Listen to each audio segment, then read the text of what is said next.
Hello আমার প্রিয় দল জামাত ইসলাম, কেমন আছেন আপনারা? দেখেন, আপনারা আমার প্রিয় দল, আপনাদের মধ্যে এতটুকু আত্মমর্যাদা থাকবে না? আপনারা যে অ্যাটেনশন সিকিং ডিসঅর্ডারে ভুগছেন সেটা তো আমরা সবাই জানি।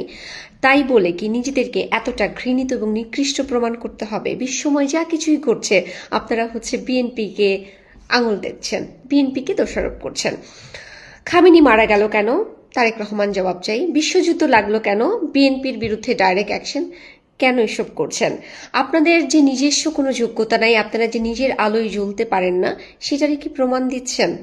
দেখেন, একটিমাত্র দল যারা বিএনপি, যারা দীর্ঘ 17 বছর পর বাংলাদেশের দায়িত্ব গ্রহণ করেছে, এবং তারেক রহমান তার প্রিভিয়াস কোনো এক্সপিরিয়েন্স নাই, সে কখনোই প্রাইম মিনিস্টার ছিল না, for the first time say prime minister হয়েছে, তাকে তো মিনিমাম 3 মাস সময় দিবেন।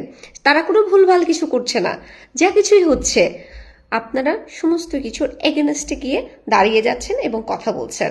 এভাবে যদি চলতে থাকে, আপনারা যদি দেশকে মনে করেন, বুঝাইতে চান সবাইকে যে আমরা দেশকে ভালোবাসি, দেশের ভালো চাই, দেশের জন্য এটা করতে চাই, তাহলে এটা নাটকের যদি অভিনয় করেও হয়, অভিনয় করে হলেও বলেন, অভিনয় করে হলেও এইটুকু সাপোর্ট করেন যে আচ্ছা ঠিক আছে, 3 মাস যাক না, বিএনপি 3 মাস কিছু করুক না।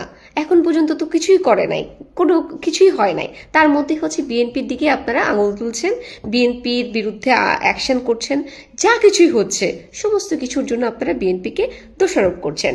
এইটা করে বাংলাদেশের অবস্থাকে আরো বেশি পরিমাণে নিচের দিকে নিয়ে যাচ্ছেন, এবং এটাই আপনারা চান, সেটা আমরা সবাই জানি।